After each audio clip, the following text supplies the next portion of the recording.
On the 22nd April 2022, the Defense Minister of the Netherlands announced that talks with Germany are in the concluding stages about sending the Panzerhaubitze 2000 to Ukraine. According to Bloomberg, training and ammunition will be provided by Germany. In this video we look at the Panzerhaubitze 2000, its capabilities in general, but also its usefulness for Ukraine, and also why Germany did not send any of their Panzerhaubitzen to Ukraine. Be aware the script was finished on the 26th April 2022.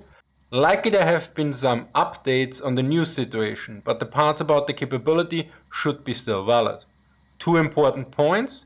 First, there are unconfirmed reports that Italy might send Panzerhaubitzen 2000.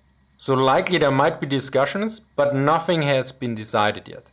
This is particularly interesting since Italy has the second largest number of this weapon system. Second, Germany seems to have decided to send the Gepard self-propelled anti-aircraft gun to Ukraine. Something Chris from Military Aviation History covers in this video. Note that these Gepards were in storage.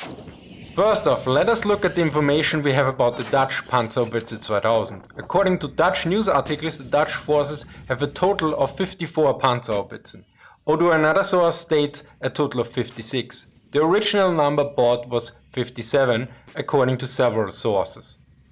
So how many will be given to Ukraine? So far I have not seen a confirmed number, but generally it was given with about 4 to 8 vehicles.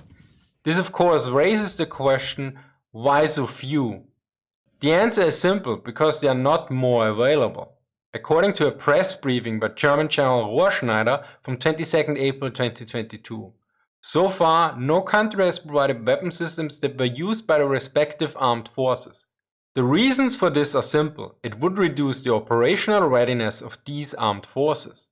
And the current operational readiness of various European armies isn't particularly high.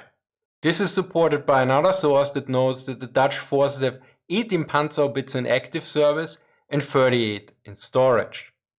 General Rohrschneider announced at the same time that the Bundeswehr was also ready to assist in training on the self-propelled guns of the German type Panzerhaubitze 2000, which are expected to be provided by the Netherlands for Ukraine.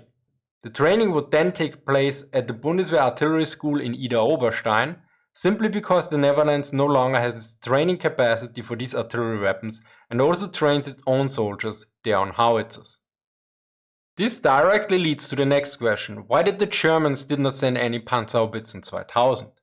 There is of course the reluctance of the German Chancellor to provide heavy weapons to Ukraine, for which he is also heavily criticized in Germany.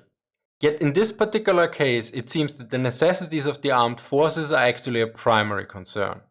The German journalist Thomas Wiegold notes, Germany itself, however, will not be able to surrender any of its self-propelled howitzers. General Rohrschneider said, the Bundeswehr has too little artillery in its inventory for that. The number of Panzerhaubitzen 2000 in German service is likely 108. One source notes 121, but this number includes training vehicles as well.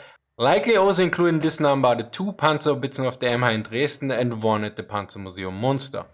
Yet none of these sources mentions anything about Panzerhaubitzen in storage, in contrast to the Dutch forces. Additionally, currently the German armed forces are part of the NATO response force as well. This supports the statements that Germany can't spare any of these weapons. There is also an article from 9th April 2022 that alleges that the Ukrainian government made an offer for buying 100 Panzerhaubitzen directly from the Bundeswehr. Considering that the production time is to be considered at least 30 months, this would reduce the capabilities of the Bundeswehr fundamentally. Be aware that the United States agreed to deliver 90 howitzers, but those are towed M777s, not self-propelled M109s, that are currently used by US troops. Currently, the Panzerhaubitze is operated by Germany, the Netherlands, Croatia, Lithuania, Italy, Greece and Qatar. Maybe also in Hungary. Germany already trained Hungarian instructors, but the 24 guns should have been delivered in February 2022, yet I have not found a confirmation here. If not, this could mean that these 24 guns might be rerouted to Ukraine in the future, similarly to what the French did with its self-propelled artillery intended for Morocco, although less likely since Hungary is located in Europe. But be aware that I have not seen or heard this mentioned anywhere, which is also rather odd. Let us take a short look at the Panzerhaubitze 2000. It is one of the most modern self-propelled artillery guns. It first entered service in the German Armed Forces in 1998.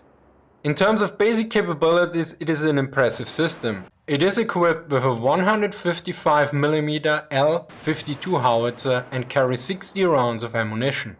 The top speed on the road is 62 km per hour and 45 km off-road, with a range of about 420 km on the road. It is powered by a 1000 horsepower engine. With its 55.8 metric tons of combat weight, this means a horsepower to weight ratio of 17.9. which is less than the Russian 2S-19 Mastar with 20 and the US M109 with 18.7, yet still far from a sitting duck. The official homepage of the Bundeswehr notes, with the standard ammunition introduced, the howitzer can reach firing distances of 30 km. With range-enhanced ammunition, even 40 km are possible. The gun crew can fire up to 6 shells in such a way that they hit the target at the same time. Regularly, the self-propelled Howitzer 2000 is operated by a crew of 5, but with automated ammunition flow, operation is possible with as few as 3 soldiers. Interestingly enough, a video by the Bundeswehr on their main channel from April 2022 states 5, not 6 shots that can hit the same target at the same time. Other sources also note 5 shots as well. The technical term for this capability is called multiple round simultaneous impact. Be aware that the Panzerhaubitze is not the only self-propelled artillery that is capable of this. There are other guns as well. Among them, according to one source, is the South Korean K9, which can do 3 rounds, and the Russian 2S-19M2 Mastar SM can do 4 rounds. Generally, it seems that the Panzerhaubitze is on the top end here. In case you wonder how it is done, according to the Bundeswehr video, the firing arc is adapted for each shot, so that the travel time is extended or reduced. Be aware that the trajectory is not the only aspect that is different, the propellant charge is also varied. The result is that the enemy gets basically no warning before the first impact. The general concept in artillery for this is called time on target. Get back to the Panzerhaubitze 2000. About the maximum firing range? On the homepage of the company Grau's Maffei Wegmann, it is noted that the maximum range is below 54 km. Yet this likely refers to the latest upgrades in ammunition. Another source also notes 50 km with modern ammunition. This likely refers to the M982 Excalibur shell, which according to Wikipedia is currently used by the Netherlands but not Germany. In terms of protection, the information is limited. The hull and turret consists mostly of welded armor plate thick enough to protect against 14.5mm bullets and 150mm shrapnel from artillery projectiles. The external side armor is fitted with bolts to allow the mounting of add-on armor components, including reactive armor. Other protective elements include smoke discharges as well as protection against bomb bullets to the roof. Yet one of the key strengths of the Panzerhaubitze is its integration into the complete command system. The onboard MIG-MOS32 MIG-MOS 2000 ballistic computer with data link to an external fire control center allows the Panzerhaubitze 2000 to engage the enemy from an unprepared firing position with acquired target data and selected type of ammunition in less than a minute. This comes in combination with the base capability of providing a lot of firepower in a short amount of time. The Panzerhaubitze can deliver 3 rounds in less than 10 seconds, 10 rounds in less than 1 minute, 20 rounds in less than 2 minutes. Moreover, it can fire all its rounds continuously, so a total load-off of 60 rounds can be fired in one continuous fire mission. Its partially automated system also allows to fully restock the ammunition with just 2 soldiers in 12 minutes. In terms of organization, in the Bundeswehr, a battery of Panzerhaubitzen consists of 2 platoons with 4 Panzerhaubitzen each, so 8 guns. Be aware, in a previous organization, a platoon consists of 3 Haubitzen. The next part is now about assessing the Panzerhaubitze 2000 for Ukrainian service. Here of particular importance is that Ukraine called specifically for such a weapon system. Ukraine had specifically asked for armored howitzers. Earlier this week, the cabinet had already announced that the Netherlands would supply heavier equipment. As such, we need to take a short look at what other artillery will be delivered to Ukraine as well. Of particular interest here are the modern M777 howitzers sent by the United States and the former Soviet 2S-1 Howitzer self-propelled artillery. The latter is already in service in the Ukrainian forces, but additional vehicles are sent by the Czech Republic. One of the main strengths of the Panzerhaubitze 2000 is its integration of the fire control system with an artillery control system. Thanks to its onboard MIG-MOS ballistic fire control system and muzzle velocity management system, as well as the positioning system, the Panzerhaubitze 2000 is capable of preparing firing missions while already on its way to a new firing position. It does so by receiving target data from higher echelons via data link transmission. Yet according to General Warschneider, this requires the weapon system is integrated into the command and control network. He notes that there is a NATO standard, yet that not even all NATO countries fulfill that standard currently. Although he adds that it is possible that Ukraine might have taken actions to fulfill it. Considering that the US forces have provided training for Ukrainian forces for several years now, it is possible that Ukrainian forces have such a system as well. This means if Ukraine has such a system, it could exploit the strength of the Panzerhaubitze. But currently we don't know. The next aspect is about the main weakness of the Panzerhaubitze 2000. It is a huge system. In every way. First, its combat weight of 55.8 metric tons. The US M109 has 27.5 metric tons, although be aware there are many variants. The Russian 2S-19 Mazda has 42 metric tons. Second, it is a highly automated system. It can run with 3 crew members, but 5 is the crew including 2 reserves. Highly automated system means a lot of stuff can break, malfunction, and a lot of maintenance. Third, training, ammunition and spare parts must be provided by Germany or the Netherlands. Fourth, needless to say, it will consume a lot of fuel. This is particularly interesting since the US will provide 90 M777 howitzers to Ukraine.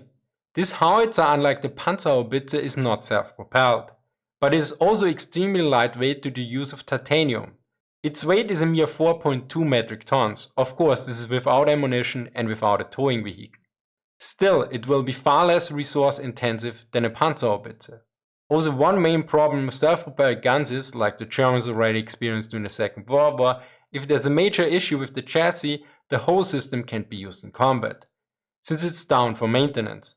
Whereas if the towing vehicle breaks, you just take another one. Of course, the Panzerhaubitze is more mobile than towed artillery. The required time taken to fire the first round after reaching the new firing position is less than 30 seconds. This is to be followed by the firing of 10 rounds within 1 minute. After each round, the position of the gun is checked and if necessary automatically adjusted. When the last round has left the gun barrel, it takes only 30 seconds before the Panzerhaubitze 2000 can drive to a new firing position.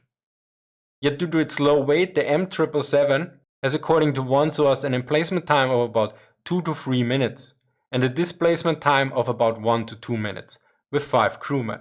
For the previous system, it took about 10 to 12 minutes. Be aware, if I'm not mistaken, these times assume in both cases the target data is provided by a higher echelon via data link. Of course, the Panzerhaubitze is also protected against small arms and artillery fragments. As such, the Panzerhaubitze is generally considered to be very hard to hit with counter-battery fire. This is particularly important if the enemy has artillery superiority. Additionally, it could serve as a mobile counter-battery platform itself. This is of particular importance since the Russian forces have a strong emphasis on artillery. In the US military, the infantry is often referred to as the queen of the battle. But in the artillery-centric Russian army, the artillery is often referred to as the god of war. In keeping with this theme, Russia has put a great emphasis on modernization of artillery pieces to project combat power more effectively. Additionally, its off-road capability generally should also be better since it's a tracked vehicle, although due to its huge weight, it will likely have problems with crossing bridges and various other terrains that should be less problem for the towed M777. The lightweight also makes the M777 far more versatile in operational and strategic mobility, since it can be moved by helicopters as well.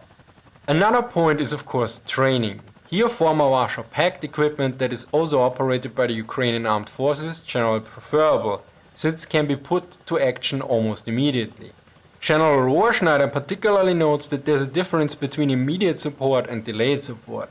Vehicles like the T-72 or BMP-1 can be considered as immediate support, whereas equipment that requires training that must be provided outside of Ukraine is not immediate. General Rohrschneider notes that a gunner for the Panzerhaubitze 2000 likely can be trained in several weeks. He continues to explain that training a driver in just driving is rather easy, but the driver also needs to be trained in maintenance and performing minor repairs as well. In that regard, little has changed since the Second World War, where the tank driver also had to fulfill such duties. As such, he concludes that training a platoon of 4 Panzerhaubitzen would take about 4 to 6 weeks. To summarize, the Netherlands will send a handful of Panzerhaubitzen 2000 to Ukraine. The Ukrainian crews will be trained in German. Additionally, Germany will provide ammunition as well. The Netherlands is currently the only operator of the Panzerhaubitze that has some in storage, whereas all other countries have them in active service, at least according to my sources. Similarly, all other weapons provided to Ukraine so far by NATO were not taken from troops but either from storage or, like the French Caesar self-propelled artillery, out of a new production batch that was redirected, in this case from Morocco to Ukraine. After all, no one wants to degrade the operational rates of the armed forces. This is also the reason why Germany won't send any Panzerhaubitzen, since they don't have enough themselves.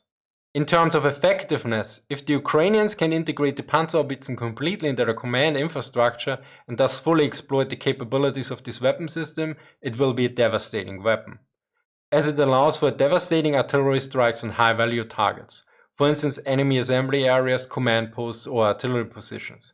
Particularly its high mobility combined with armor protection would allow it to support both defensive and offensive operations in a fast and an effective manner. It would be quite hard to engage in counter-battery fire, whereas if it provided with proper data, it could provide devastating counter-battery fire itself, and at least the US stated that they will send several artillery radars. Another aspect is that this is a modern and heavy German weapon system. As such, it's also a symbolic weapon system and thus very likely will be exploited in the information war by both sides. Although it bears more similarity to its World War II predecessor, the Hummel, I suspect that due to the visual similarity to the Elephant tank destroyer in combination with it being far more famous, the Russians might bring comparisons to the Elephant of the Second World War. In overall, due to the Panzerhaubitze's capability and also the symbolic value, it might become a high priority target for the Russian armed forces. I hope you learned something new. Thank you to Kampf with Kette for help with sources. Thank you to Andrew for reviewing the script. Special thanks to all my supporters for making trips to museums and military archives possible. As always, sources are listed in the description. Thank you for watching and see you next time.